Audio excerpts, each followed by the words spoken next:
Hey, everybody. Welcome to Real Thoughts with Bob Benham. I'm your host, Bob Benham. Thanks for tuning in for another episode.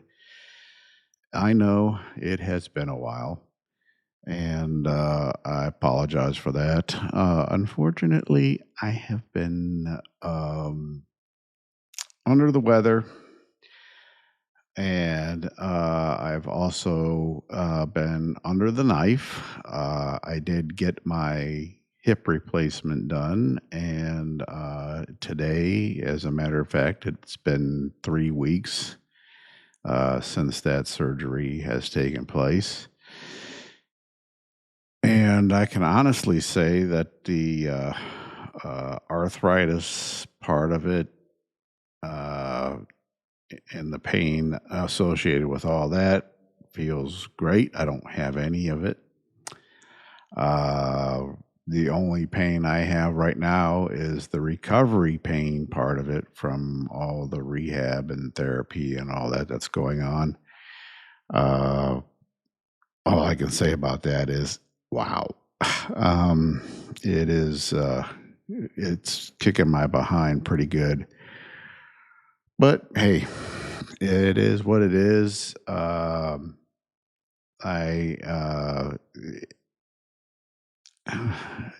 it's just part of life.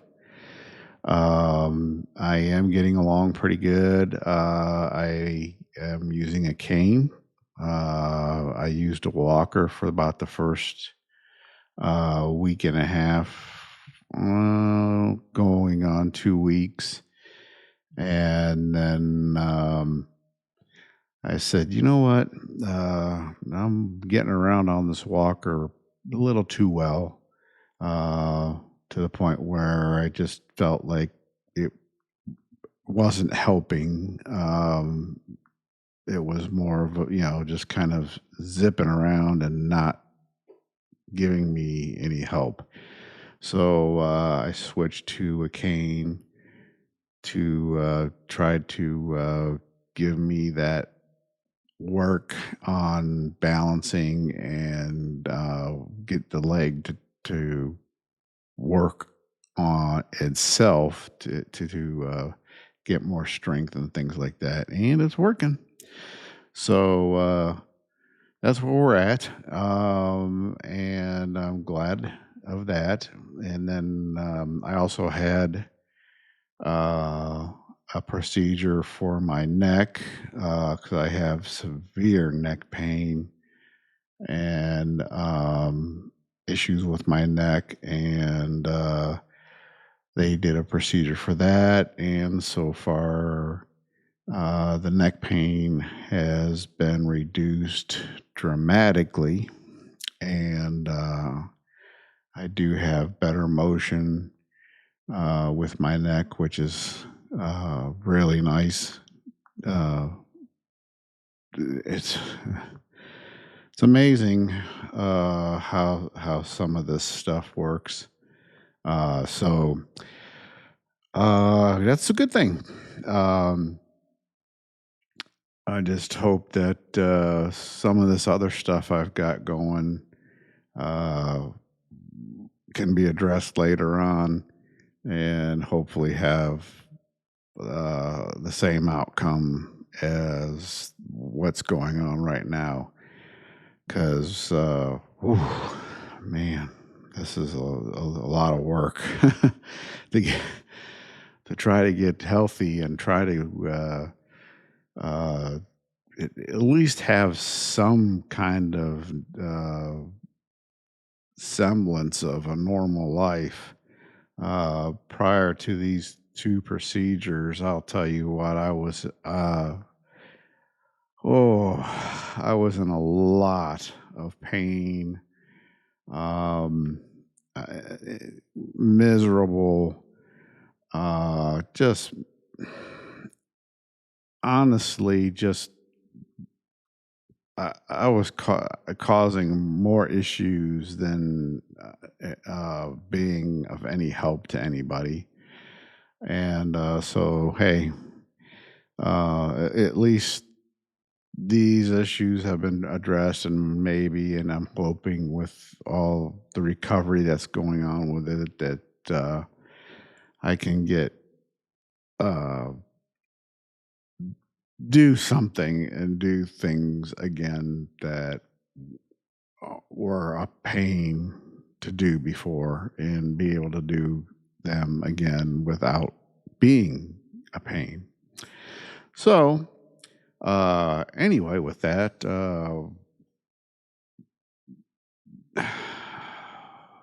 what to talk about? Um, it's been too long since my last episode, and the last one talked about the war on the police, and uh,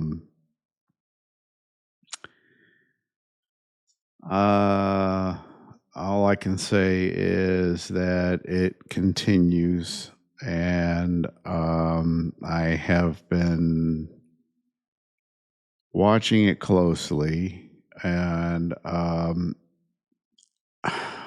I am just tired of it all.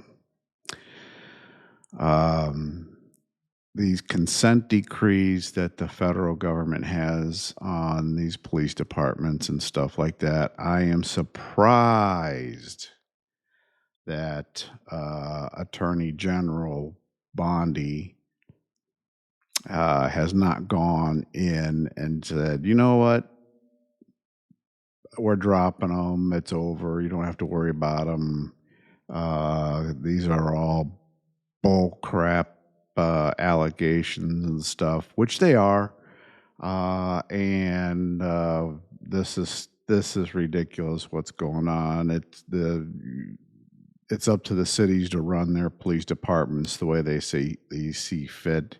It's not the federal government's job to run them.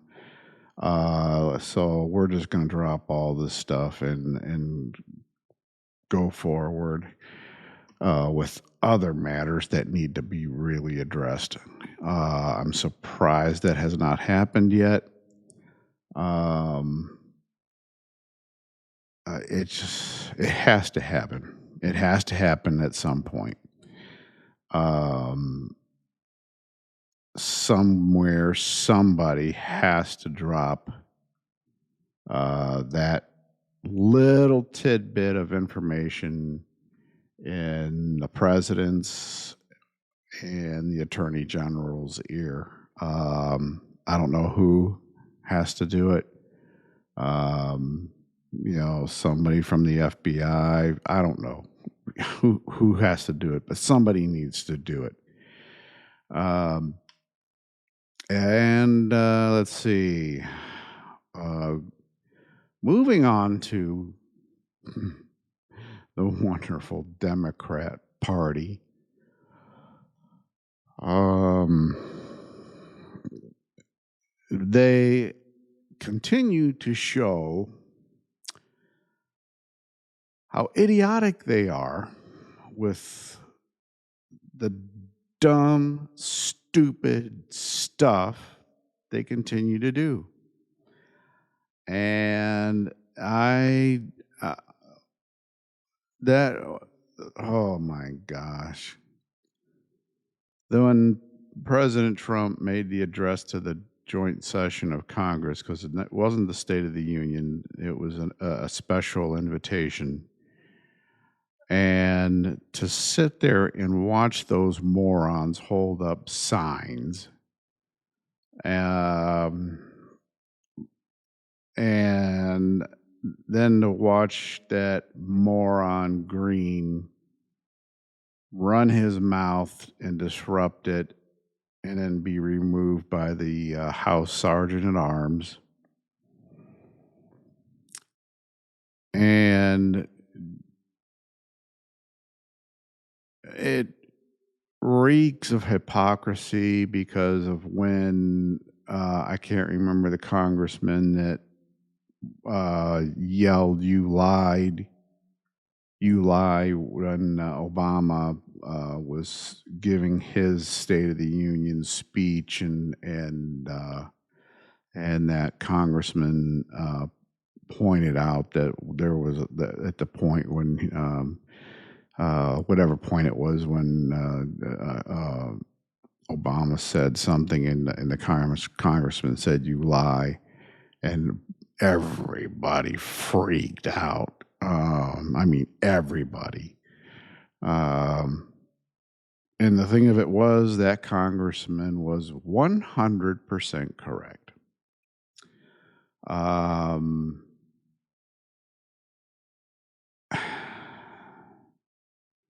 the Democrats have nothing, absolutely nothing to stand on. They have no agenda whatsoever. Their only agenda is to oppose Trump and to oppose everything he's doing. When you look at what they're saying, they're back to calling him Hitler, fascist, authoritarian, God, whatever you want to call it. They're back to that kind of garbage. The whole name calling thing. And Rush Limbaugh, when he was alive, was absolutely correct when he said, and he said this many, many, many, many years ago, because I remember watching him when, oh God, I was in my early 20s watching him, and he would, when he had his TV show, and he said something to the effect of, if you ever, he said, it's easy to win an argument with the Democrat. He said, because they only have one counter argument to whatever fact that you bring up, because other than that, they cannot defend their stance, and then they resort to name calling and acting like children, because they have nothing to stand on. They cannot come up with the facts to make their point and continue their discussion and their argument. And when he said that, I kind of just, I heard it, but I didn't take it seriously. I kind of just went, yeah, okay, whatever. I don't know. That just doesn't sound right, doesn't make sense. But as time has gone by, and especially now, oh boy, especially now, I have noticed that he was 100% correct. You cannot have a discussion about anything with a liberal. Nothing. Because they have nothing. They will you bring up a point about something, you make your point, they have their counterpoint or talking point, and then you bring up something else or say something else to argue that point, and then here comes the name calling, here comes the temper tantrum, here comes the whatever. There is absolutely nothing more from them than that. And it becomes a point where you just you laugh about it. I mean, I've actually started laughing at them, because I'm like, Is that all you got? You can't you can't you can't have a discussion or a debate about anything? Um, it is absolutely crazy. And I I took when I was in high school, I took we had a class for debate class, and I took that class. I was as far as trying to get out in front of people and speak, and just I would freeze up, and so scared, shaking, my voice would be cracking, just I was terrified to get out in front of people and say something. Even when I was in class and the teacher would call on me for something, um, I would just it just seize up. I would be like, no, I can't. I no. I mean, it was even if I knew the answer, I it no, I could not be. I was like, no, don't call me. Talk to somebody else. Get somebody else because I could not. I didn't have that confidence to be in front of people, and especially talk in front of people. Um, it just but it was gone. That was something that never developed in my life, and so that's I took that debate course to try and overcome that. Um, did it help? Yeah, it did help a little bit.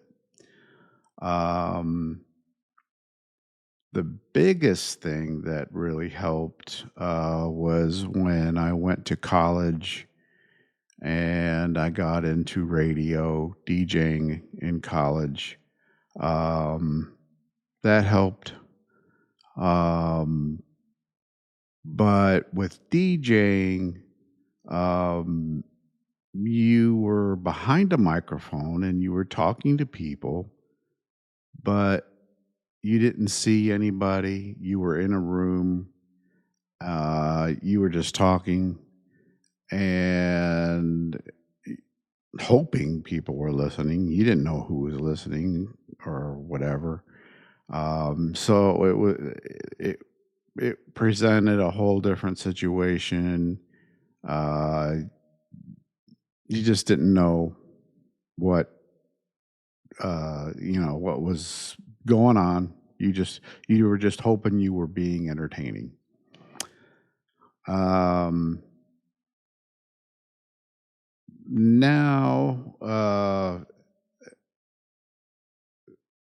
after that, I started DJing in front of an audience, and that presented a challenge because that's when I really had to overcome that fear of being in front of a crowd, and that did work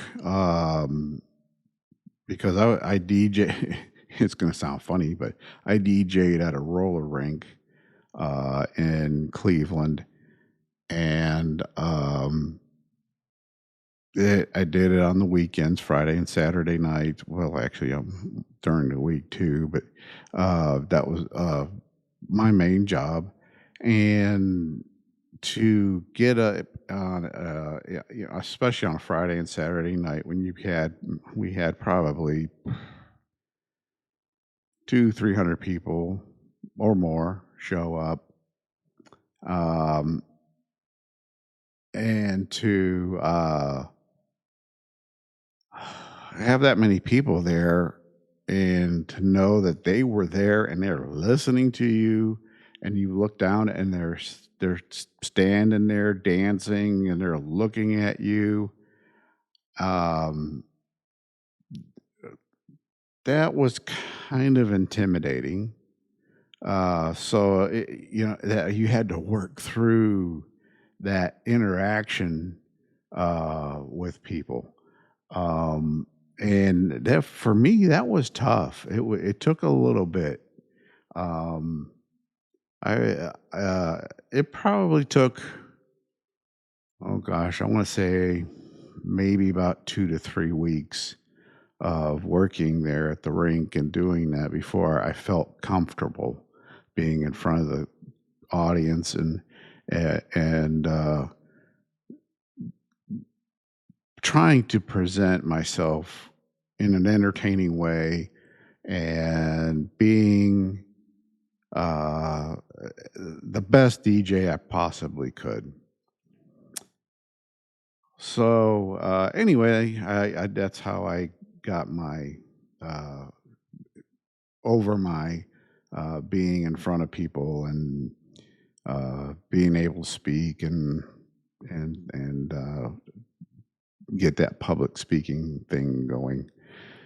And then uh,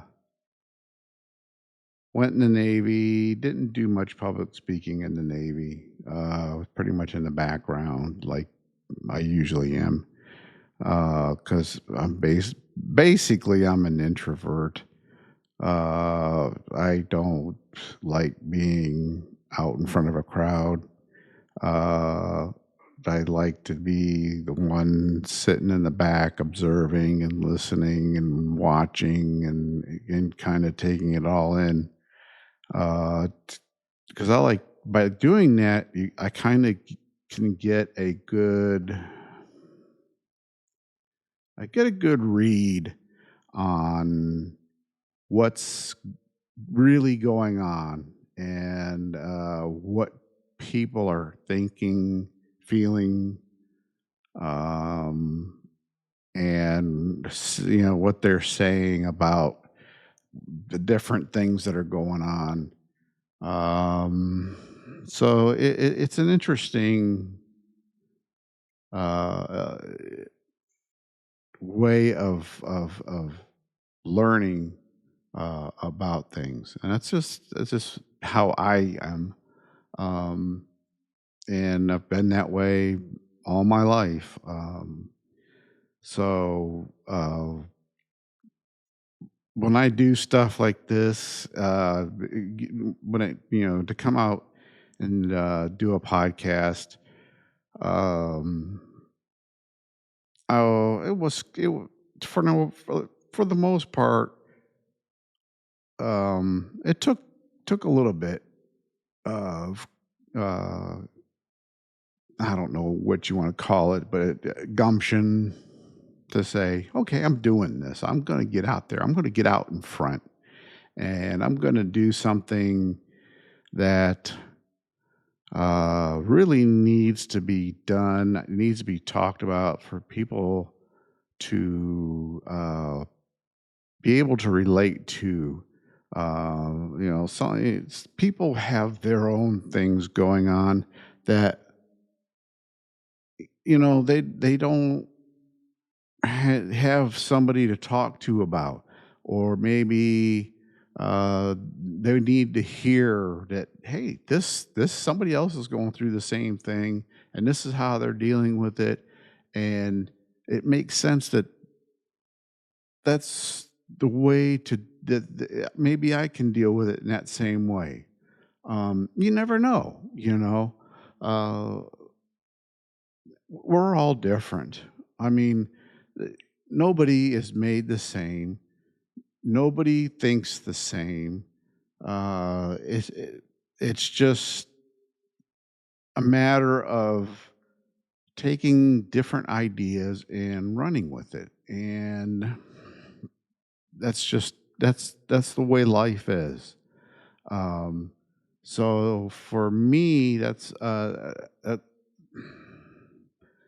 what I've always done. I listen, and take the different ideas and go. Um, I've had, oh gosh, I can't tell you how many mentors I've had in my life, uh, over the course of my life, that have shown me, um, so many incredible, uh, ways of handling things. And just and they didn't even know it. I mean, I did. It's not like I said, "Hey, that's a good way of handling that." I just sat back and listened and watched them. Um, but they were, uh, incredible friends, um, and it meant a ton that they, were there for me, um, when I needed something or needed somebody, in a way, whatever way, to get through something, um, and uh, and then by them doing whatever it was that made me think, hey, I never thought about it like that, and that's a wonderful, way of doing it. And I to try to pass that on to somebody. That's just, I guess, my way of doing whatever. So, yeah, that's just my way of life. Y- y- was- Life is just not easy. Never has been. Um, the only time life, if you want to say it was easy, was when you're a child growing up. Um, you have your parents there, um, trying to, teach you and encourage you and, things like that, and getting you to school and all that, and then themselves teaching you, what you need to get ahead in life and to do the right things. Um, that kind of thing is, very important. Um, I unfortunately did not have children. I made that choice on my own, um, and I don't regret the choice. I had my reasons for not having children, um, and it was not an easy choice, but it was also a choice that I'm comfortable with because of, um, I knew, what my personality was at the time, and I knew it was something that I could not handle. So, that's just, who I was, and I knew that, and I knew what my limitations were.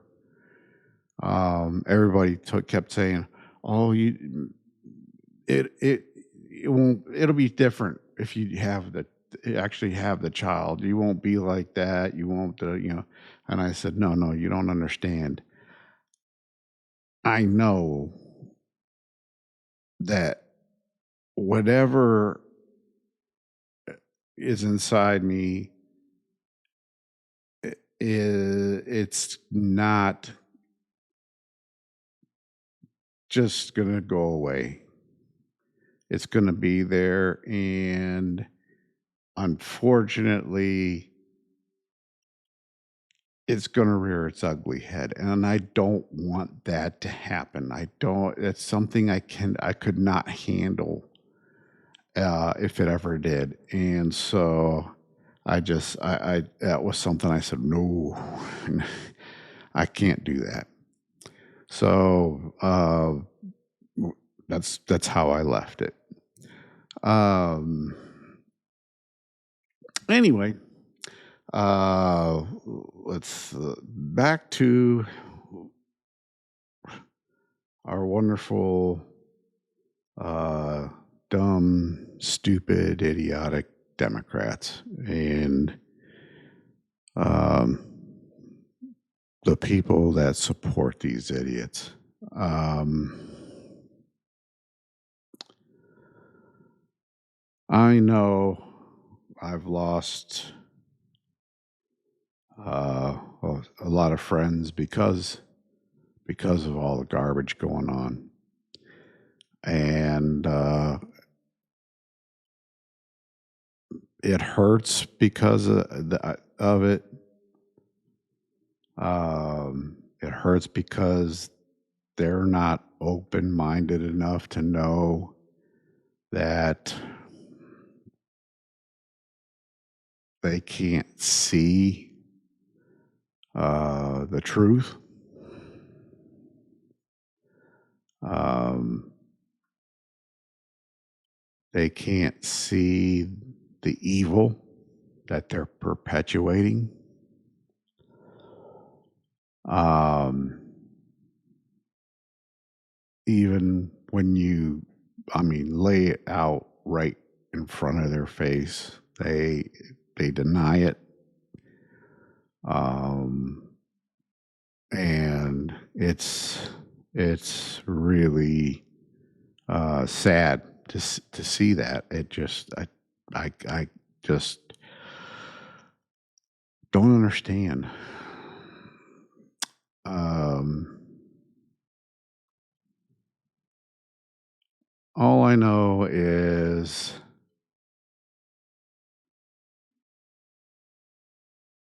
they're my own sense of everything is its logic, it's common sense, it's um, it just feels right that what President Trump is trying to do and is doing um, makes sense,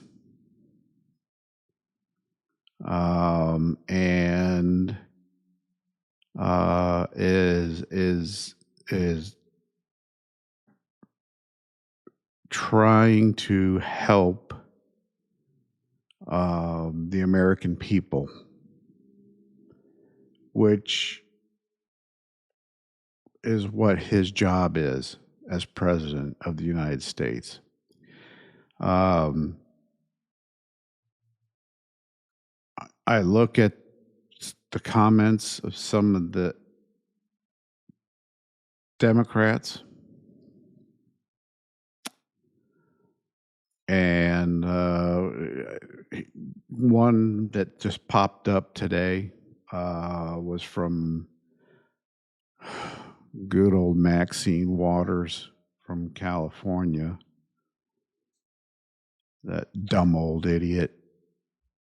And made the comment that uh, she suggested that President Trump should consider deporting his wife, Melania, because she's a foreigner.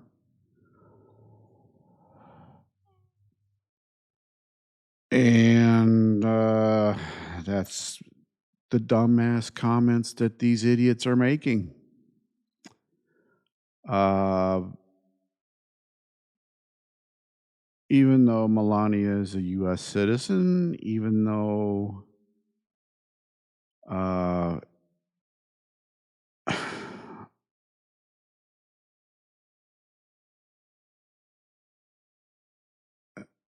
it is just absolutely stupid, moronic, idiotic how these people think. The They literally, like I said before, they have nothing. They really have nothing. They can't come up at all with a plan to save America other than turning it into a socialist nation, communist nation. That's the only thing they have. And when you literally uh, when it comes time for them to campaign, okay, listen to them. I mean, really listen to them, and that's all you're going to hear is how they're going to make fundamentally change America, just like Barack Obama said. They're going to fundamentally change America. And what does that mean? Communism. That's the only way you can fundamentally change America, because America is a constitutional republic. Okay? We believe in freedom. We believe in freedom. Not being subversive, not being forced into subversion, not being forced into our everything that we own being owned by the government. Everything that we thought we had is now just gone. And you get paid pennies on the day if you work. And you have to work, period. There's no disability. You don't get disability. You don't get any, there's no benefits like that. There's no social security. There's no nothing. You work till you die. There's no retirement.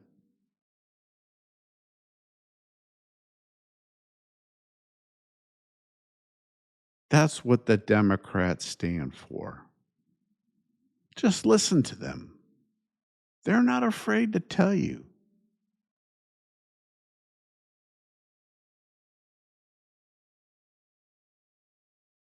They're right. They're open. They're very, very open about it.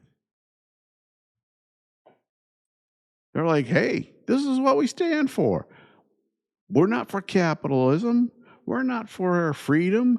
We're not for any of that. We'll take the law and we'll twist it and we'll arrest you and throw you in jail just for the sake of doing it. Look at what they did to the January 6th protesters.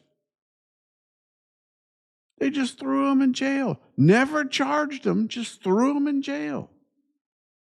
Violated I can't even count how many civil rights laws.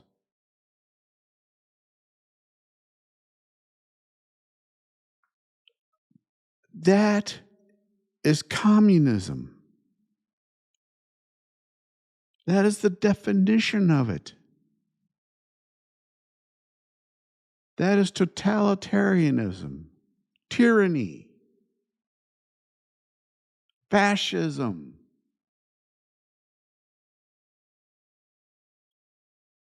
That is what the Democrats stand for.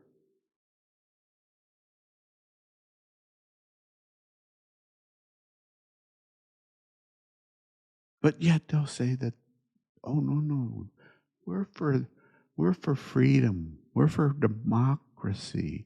It's the Republicans that stand for all that.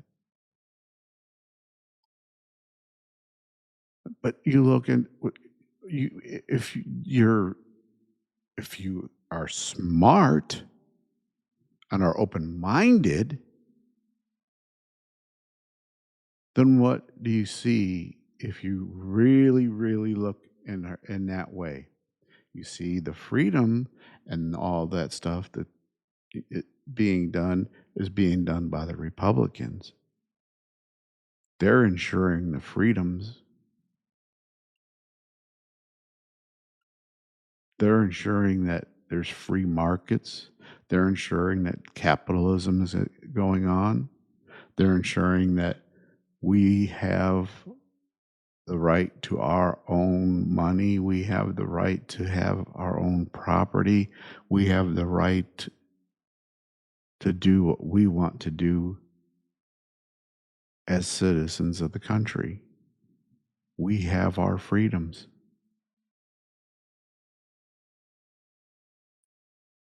Hmm.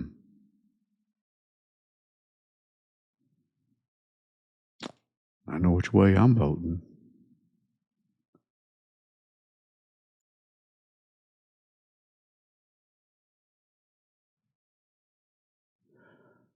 And friends, let me tell you, I'm not a Republican and I'm not a Democrat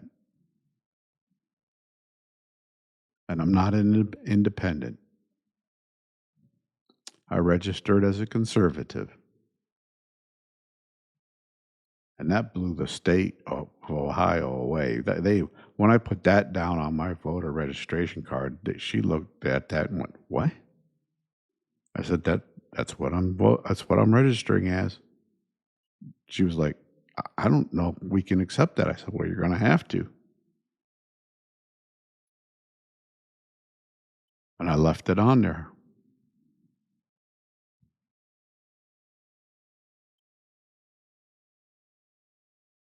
She goes, "But that's not a party." I said, "I know it's not a party, but that's what I am. I am a conservative.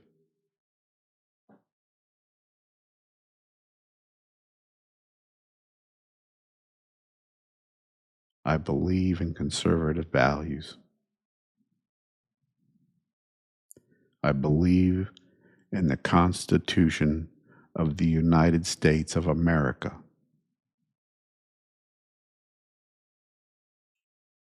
I took 2 oaths to defend that Constitution. Once as a member of the United States Navy, the second as a police officer for the city of Columbus, Ohio.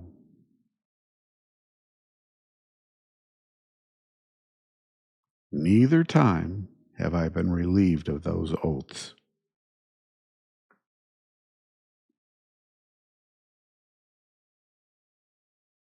I still carry a retirement badge for the city of Columbus, Ohio,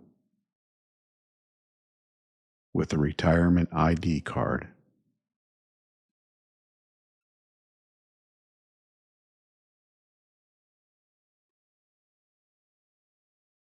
What does that tell you?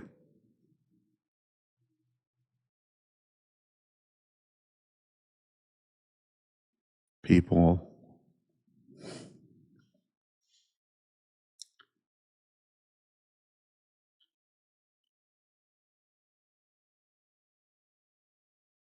it is such a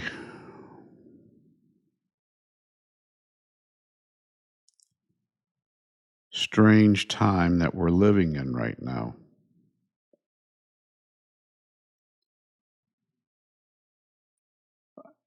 It's a time that I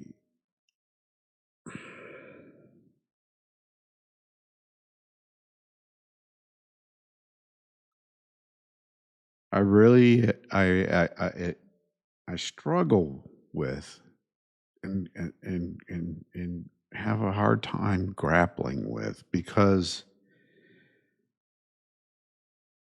I know when I was a teenager, um, growing up in the 80s, um, and President Reagan was in office. Um, I know the first 3 years of that was the hardest time our family ever went through. Um, I know that I know I remember my dad and mom telling me that in 1983, uh, their taxable income for us as a family was $150 as a family of five. I know how hard my dad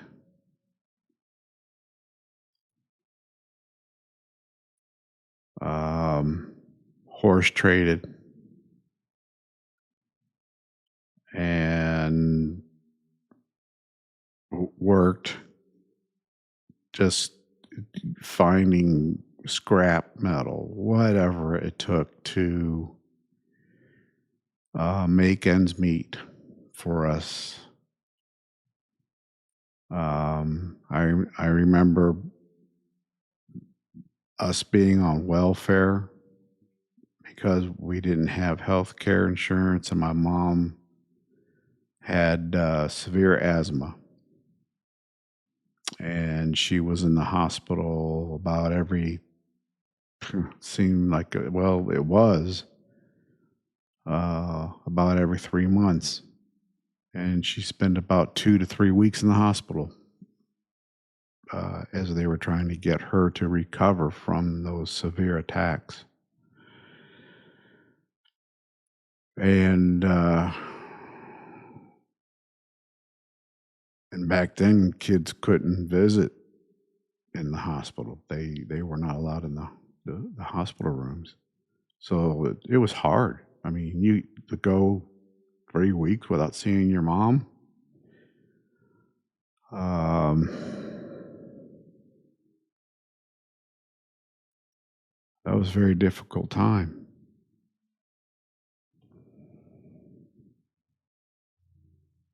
And so th- there was a lot of things that there was just a lot of strange life events that my family and I went through that made us the way we are now. And I can honestly say that I could have my brother and my sister sitting right here with me right now. And the three of us could be involved in this discussion or any discussion. And all three of us would have the exact same words coming out of our mouths. We one of us would start the sentence, one of us would get through the middle, and one of us would finish it, and it would be exactly what all three of us are thinking. We all think the same.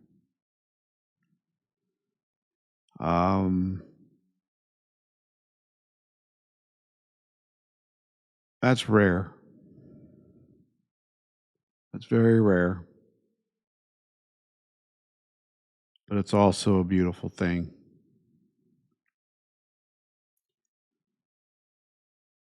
I love my brother and sister to death.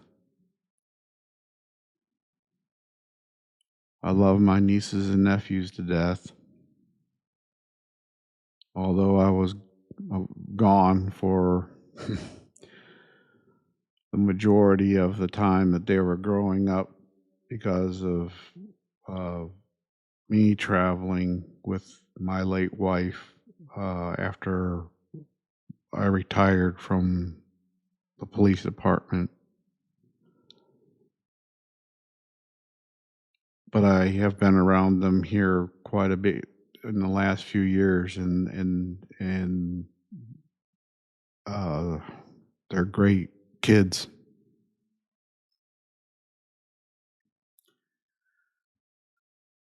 Uh,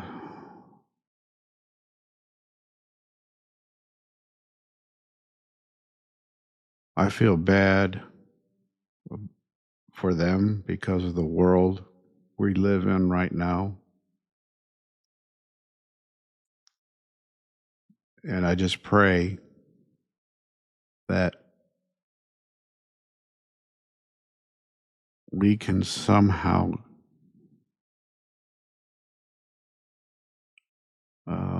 get this turned around into the back into the right direction. And I hope we can do that with God's help, and pray to God for that help, because it's going to take all of us to pray to God and for Him to help us get this turned around. It's just right now it's too big. Evil is winning, and it's winning big. And it's such a small minority that's got control and doing all of this, and we have to stop them somehow, some way. We have to stop them.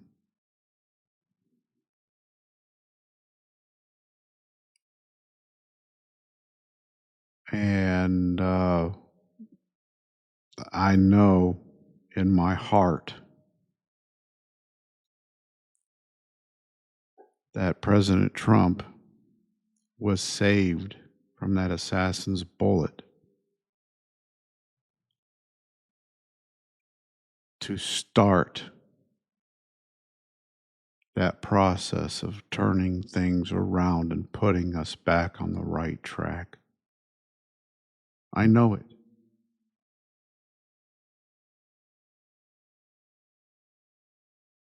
Now it's just a matter of us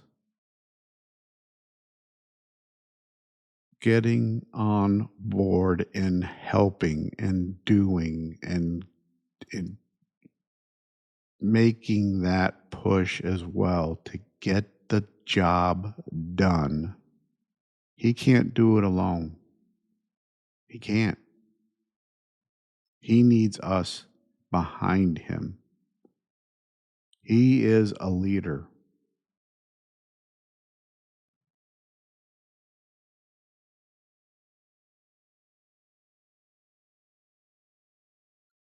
And we need to get behind him and do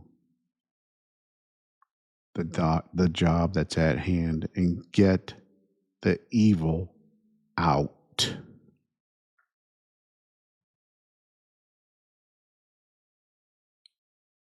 And I can tell you right now, he has picked a lot of the right people to do the job.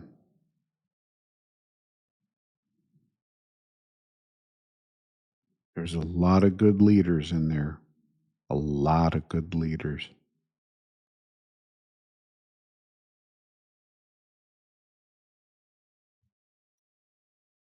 And now we need to take up and lead ourselves too.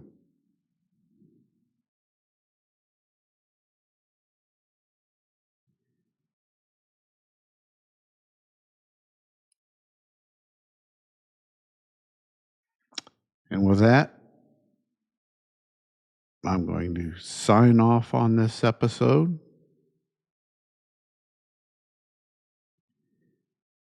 And just remember, take care of yourselves. Always watch your back because that evil's out there.